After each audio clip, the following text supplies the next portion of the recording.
Titip tanya, siapa Kang Ruhin dan Kang Mustafa yang sering disebut-sebut oleh Gus Baha? Dalam setiap dakwah jika mencontohkan A atau B kan selalu pakai nama Ruhin dan Mustafa. Siapa itu Gus? Itu orang beneran atau bagaimana caranya bisa ketemu Rasulullah walau hanya sebatas mimpi? Ya, kalau kita menjadi fans yang ngefans banget sama idola atau menjadi fans seperti K-pop yang sangat fanatik, itu sebetulnya tidak apa-apa atau sebaiknya jangan kalau kita mengidolakan sesuatu sampai fanatik luar biasa. Putra putri 3 ya Gus? Iya. Ada keinginan meneruskan jejak atau jadi minimal jadi santri atau belajar tafsir Al-Quran atau? Ya kalau keinginan iya, tapi ya alami tadi. Karena kalau nggak pilihannya anak-anak juga repot. Tapi insya Allah kalau kultur di kampung ya, di tradisi keluarga kami kan khas. Sehingga dibentuk, tidak dibentuk, disuruh, tidak disuruh ya arahnya ke sana. Karena ini cerita sedikit. Dulu bapak itu sangat sangat dekat ke teori keilmuan. Ada seorang yang terlalu stakeng, terlalu keras pada anaknya, sehingga di rumahnya itu tidak ada TV, nggak ada motor. Singkat cerita, pertama anaknya tahu TV ya dari tetangganya atau dari temannya, naik motor ya diajari temannya. Repotnya anak ini, yang berjasa ini, mimman lam yusolli walam yasum, ya tidak sholat, tidak puasa. Singkat cerita, anaknya ini lebih terdikte ini daripada oleh orang tuanya. Pas sudah kejadian itu, si orang tuanya sowan ke saya, karena bapak sudah meninggal, cerita bahwa metode Kiai Nur Salim, metode jenengan saya akui Gus gini. Terus dia tanya ke saya, kenapa Gus metode itu? Saya kan ngiranya kalau ada TV, ada motor, anak jadi nakal karena nonton TV. Terus saya bilang, al-insan abdul ihsan, manusia itu budaknya kebaikan.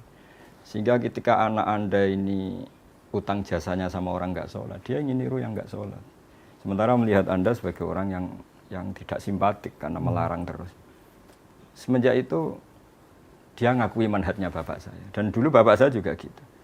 TV ku ya ono madharoteha gitu kalau bahasa Jawa. Tapi nak radio TV terus delok ning tonggo selain ganggu ya engko pengaruh tadi. Karena tadi artinya makanya dalam doa-doa para wali, para ulama kan, jangan jadikan kami dikuasai orang yang tidak takut engkau ya Allah. Karena tadi al-insan abdul ihsan, artinya anak ini nggak sholat. Nggak sholat, nggak puasa karena lebih utang jasa sama pertama yang meminjami motor, yang meskipun akhirnya alhamdulillah akhirnya bapaknya rubah, terus anak ini jadi baik lagi. Tapi ini kan cerita manhaj betapa bahayanya terlalu stakeng, terlalu keras tadi. Jadi dari satu keilmuan al-insan abdul ihsan ya sudah kita harus ihsan sama anak-anak, sama siapapun. Insya Allah barokahnya itu lebih mudah berdakwah. Itu di hadis rahimallahu imra'an a'ana waladahu ala birri. Allah merahmati seorang yang membantu anaknya untuk jadi baik. Gimana? Jangan dia maki. Jangan dia bebani beban yang berat. Ya toh? Kalau tegur yang baik. Ya toh? Itu. Jadi ada hubungan akrab sehingga kalau dia mau curhat, dia curhat pada ibunya kalau perempuan. Dia curhat pada bapaknya, bukan curhat pada temannya. Ya, pada temannya ya. Karena itu bersahabat. Ya, kamu kan curhatnya sama mami kan? Ya, Nana curhatnya apa marahnya? Jengkelnya mungkin ya. Abi Gus, ini kita jawab pertanyaan netizen ya. Soalnya kita udah janji. Ini dari Alfi Mai. Mungkin dijawabnya singkat-singkat aja kalau bisa. Gimana sih Abi dan Gus cara istiqomah untuk menghafal Al-Quran? Ya karena kalau keyakinan saya, keyakinan semua orang kalau sudah hafal lupa itu dosa. Pertama karena takut dosa. Tapi setelah ke kelas tertentu, makom tertentu memang asik. Punya hafalan itu asik. Jadi kalau dulu mungkin karena takut tadi ya nisyanul ayat atau Quran itu lupa itu dosa. Tapi lama-lama memang karena asik. Karena asik. Ya, saya kira saya benar itu. Asik, ada kenyamanan tersendiri itu ya. Apalagi kalau ngerti. Karena itu sangat membantu dalam menghafal, menghubungkan ini tadi ceritanya ini begini. Jadi sebenarnya sangat mudah hafal itu. Tapi sangat mudah lupa. Yang kedua itu yang sering terjadi. Ya, sangat mudah. Tapi karena kalau dipahami itu jadi lebih mudah. Oh iya, jauh lebih mudah dipahami daripada tidak. Salah satu itu kan untuk kan harus dicantolkan itu ingatan supaya dia ini. Ini nyambung lebih ke pertanyaan Nita Desya. Bagaimana jika sampai mati saya tidak tahu arti keseluruhan isi Al-Quran, apalagi tafsirnya? Apakah saya berdosa? Hanya dibaca sampai hatam berkali-kali, baca terjemahannya juga jarang-jarang. Saya titip salam sama Gus Baha, saya sudah beli Al-Quran terjemahan yang UII. Gitu. Kalau sampai dosa enggak lah, kan kalau paham semua itu fardu kifayah, 1-2 orang di kawasan itu memahami ini sudah cukup. Dan mulai dulu pun ya enggak semuanya paham Quran. Cuma bahwa baca hatam mungkin terus belajar itu bukti cinta, itu insya Allah cukup untuk sowan lah nanti kepada Allah, anta ma'aman ahbabta atau almaru ma'aman ahabba. Iya. Saya punya cerita dulu, ada seorang wali yang masih bernambah sama saya itu. Orang yang sudah mau meninggal 2 tahun atau 3 tahun sudah sepuh, tetap disuruh ngapalkan Quran. Biasanya 2 juz meninggal, 3 juz meninggal. Singkat cerita anak-anaknya tanya ke wali tadi, kenapa Mbah sudah sepuh disuruh ngapalkan, disuruh belajar?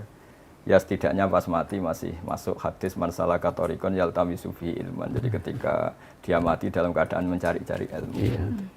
Diusahakan selalu untuk jadi tidak ada alasan untuk tidak belajar. Mungkin metodenya diubah. Jangan hanya baca, sambil baca terjemahan dia. Terlalu meningkat begitu ya. Ini ada pertanyaan Bi buat Abi dan buat Gus Baha. Siapa ahli tafsir yang paling mempengaruhi pemikiran Abi dan Gus Baha dari Labi? Ini yang repot, karena bacanya banyak. Dan bacanya banyak itu pasti dalam konteks akademik atau keilmuan tafsir itu ya plus minus. Mungkin kalau rasa Jawa saya suka Syekh Nawawi. Tapi dalam rangka tangkeh dari cerita-cerita Israiliyat apa, menghindari cerita-cerita Israiliyat, kayaknya Syekh Nawawi terlalu longgar pakai Israiliyat sehingga kita ya repot juga. Jadi Mbah Mun sering cerita gini ke saya. Kalau baca tafsir, ya jangan mengikat kamu, karena Quran awsa'u minhu, Quran selalu lebih luas ketimbang tafsir itu sendiri. Jadi saya masih ingat ketika baca kitabnya, bukunya Pak Quraisy Membumikan Al-Quran. Dulu ramai sekali Pak Quraisy. Ketika min alaq, itu kan diterjemahkan dulu orang-orang atau banyak kiai yang baca dari segumpal darah. Pakar-pakar embriologi bilang itu embrio atau zigot yang menempel di dinding rahim. Tapi di banyak tafsir-tafsir modern memang alakin dari kosakata aliko ya'liko alakon, sehingga sesuatu yang menempel. Terus saya bilang, ramai sekali diskusi itu di kalangan kita, ya, di kalangan peneliti muda, pas itu masih sama-sama muda. Kalau tafsir salah, misalnya salah, Qur'annya tidak akan salah, karena makna segumpal darah itu maknanya mufassir, bukan maknanya Qur'an, kata saya. Nah itu akan selalu begitu Mbak Nana di semua ayat. Jadi kalau mufasirnya dalam tanda kutip bisa salah atau memang betul salah, Qur'annya tidak bisa salah karena yahtamilu wujuhan, masih menerima sekian kemungkinan. Ya, prinsipnya tidak ada penafsir Al-Quran yang tidak salah. Saya pasti salah. Bisa jadi benar pada masanya, pada masa lain sudah tidak benar. Bisa jadi benar pada tinjauannya, karena dia punya kecenderungan ini, yang lain punya tinjauan lain. Ya toh, jadi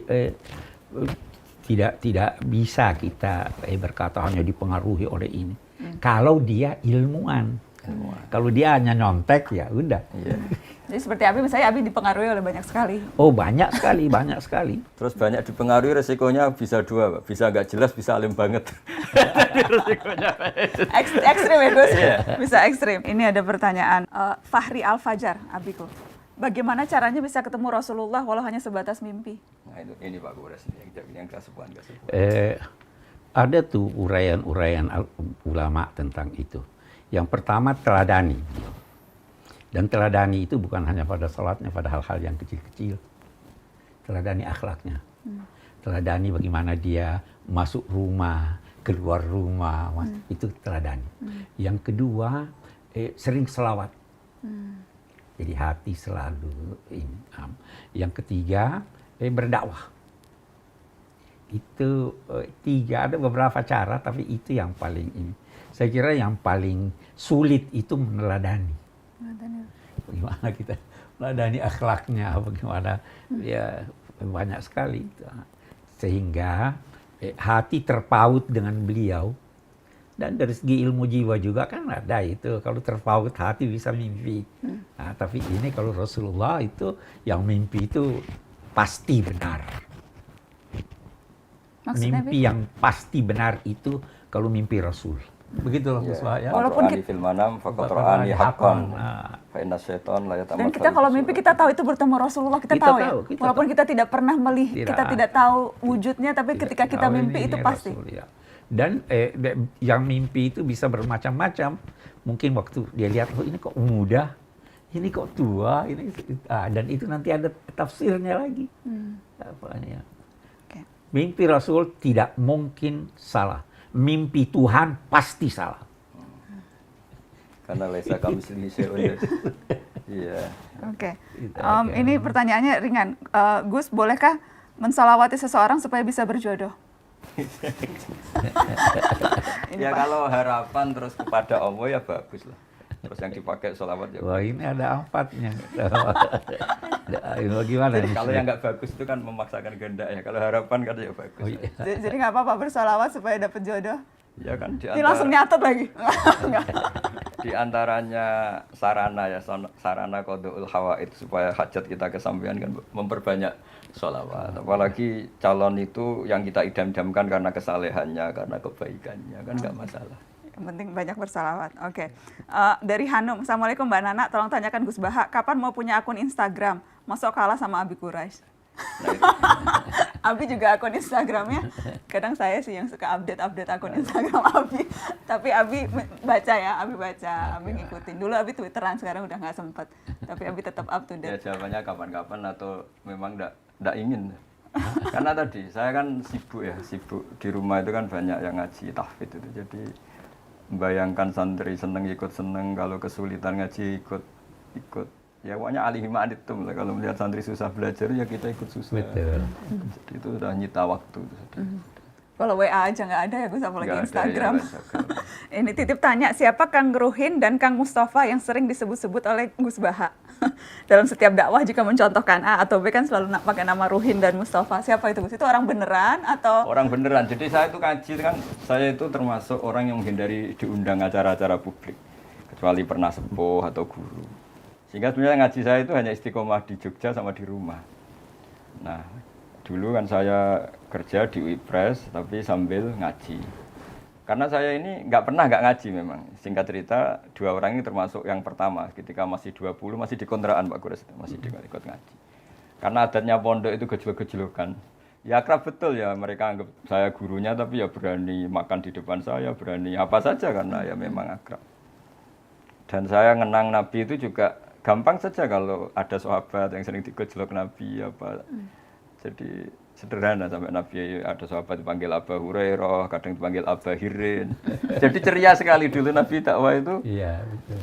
Ada sahabat yang nama kamu siapa? Saya Huzan. Ndak bal anta sahal gitu kan. Jadi yang digenti-genti namanya apa. Gampang sekali. Sehingga saking seringnya nyebut nama itu Nabi kadang ditanya sahabat, ini Ali khosoh apa ini untuk saya tok apa untuk semua? Ya untuk semua. Jadi itu kan khas-khas pondok ya. Jadi memang harus ada yang diajak lawan bicara. Tapi memang teman akrab sama saya. Sampai sekarang anaknya ada mondok di saya. Oke, jadi itu menjawab pertanyaan. Jadi yang penasaran itu betul ada 2 manusianya itu ada betul namanya.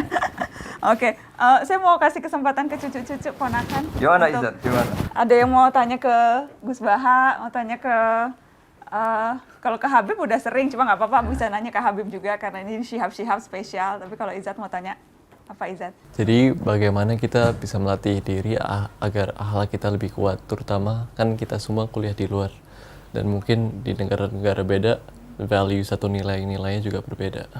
Jadi begini ya, ketika saya pernah diundang komunitas NU di Korea Selatan, paling setahun yang lalu. Saya itu dulu Mbak Najwa kalau baca doa Rabbana lakal hamdu mil'us samawati wa mil'ul ardi. Ya Allah, Engkau dipuji di semuanya alam Engkau, baik di langit maupun bumi. Saya berpikir lalu pujian yang di bumi ateis atau bumi komunis gimana gitu. Tapi setelah saya di Korea, ternyata banyak tenaga kerja dari berbagai negara yang bikin masjid, yang sujud. Begitu juga saya sering punya teman yang kuliah di Inggris, di Jerman, mereka juga cerita masih ngaji saya lewat internet, lewat YouTube. Nah, dengan tradisi ilmu yang benar, akidah yang benar, hadhihi ardullah misalnya, ini bumi Allah. Sehingga utang jasa Anda hanya kepada Allah. Ini air juga ciptaan Allah. Sehingga utang jasa kita ya sama Allah. Sehingga dengan demikian, meskipun ada negara yang tatanannya bagus, yang seakan-akan lebih baik timbang Indonesia, itu tidak mendikte kita, karena kita pertama merasa utang jasa sama Allah, bukan ada yang lain gitu. Karena bumi yang kita injak milik Allah, air yang kita minum milik Allah. Nah, bahwa orang melupakan Allah karena tadi berpikirnya sudah sangat melenceng ya, dikira itu negara baik, tertib, kemudian jasanya manusia itu. Oke, kita ngakui, tapi nomor satu tetap jasanya Allah Ta'ala. Sehingga saya kadang baca Quran, Pak Guras, ini tahadus bin iman. Kadang nggak kuat tak teruskan ketika Allah ngendikan misalnya, nahnu khalaqnakum falaula tusaddiqun. Mbok Yahoo sang bikin langit bumi, bikin air itu yang menciptakan Mbok Yahoo, kamu ngakui itu saya gitu. Karena sudah banyak yang nggak ngakui, akhirnya hubungannya sama makhluk bukan sama Allah. Ya kira-kira gitu. Supaya tetap. Iya. Coba Pak Guras mungkin mau menambahkan. Sudah cukup. Jangan banyak-banyak. Ya, Fatih ada bertanya. Kak Fatih? Jadi tadi ada diskusi tentang mengikuti hati atau keperluan rasa di dalam dan juga akal. Tapi pertanyaanku mungkin untuk Gus Baha dan Habib lebih mendalami hal itu. Sekarang banyak orang membenarkan hal dengan mengatakan, oh saya hanya mengikuti hati saya. Dan mungkin hal-hal itu mungkin bisa aja kurang baik atau mungkin tidak, ya mungkin saja hal itu tidak benar atau bisa menyakiti orang lain. Jadi pertanyaanku adalah, apakah hati itu selalu benar, dan jika tidak, bagaimana kita bisa mengasahkan hati kita agar mungkin lebih sering benar? Oh, ya. Ini tadi yang membicarakan hati tadi. Tidak hati kamu dengan ilmu, ilmu dengan rasa.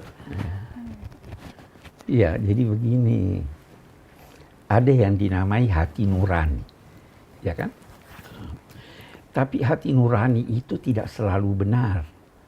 Karena hati nurani itu dibentuk oleh lingkungan, oleh budaya, oleh pengetahuan. Kalau ini keliru, bisikan hatinya keliru. Kira itu orang-orang itu ada diberikan oleh Syekh Abdul Halim Mahmud, ada bukunya menyangkut itu.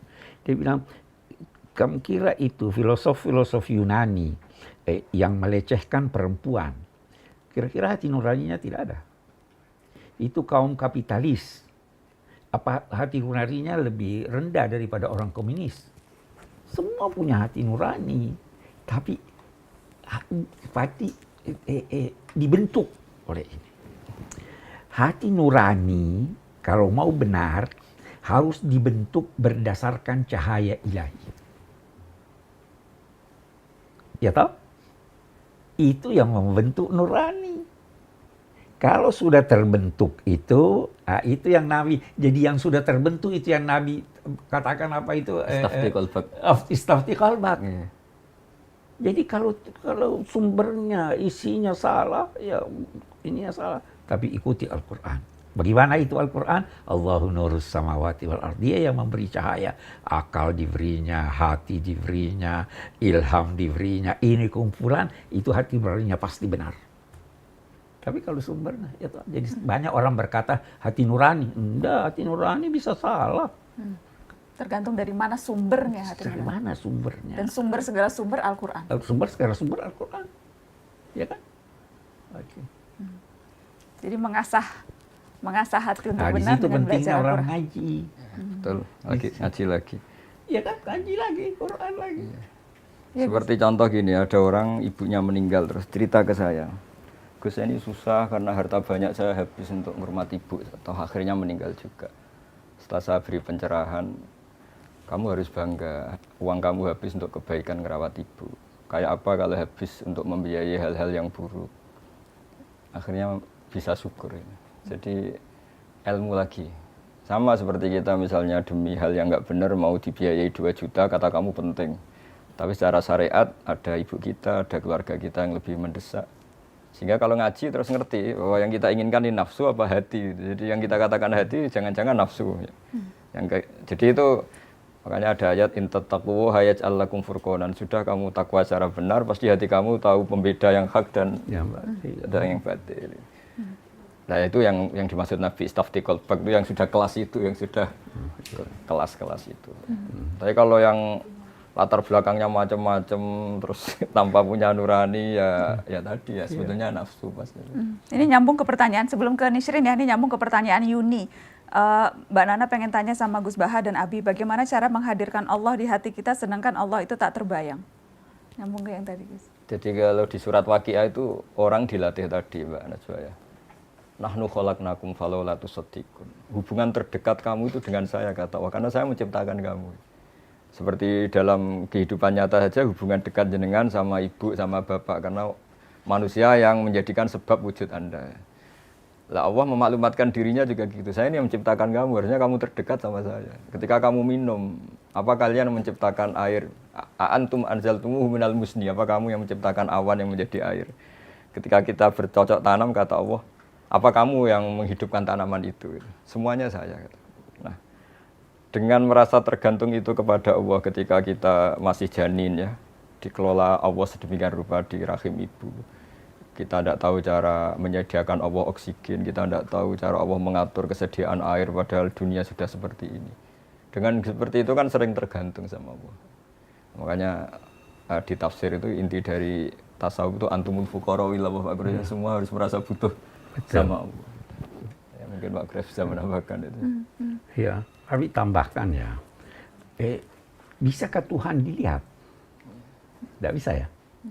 Sebenarnya bisa. Melalui alam raya.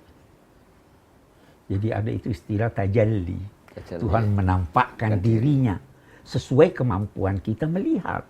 Kita tidak bisa lihat Tuhan. Mata kita terlalu lihat matahari aja tidak bisa lama-lama, ya kan?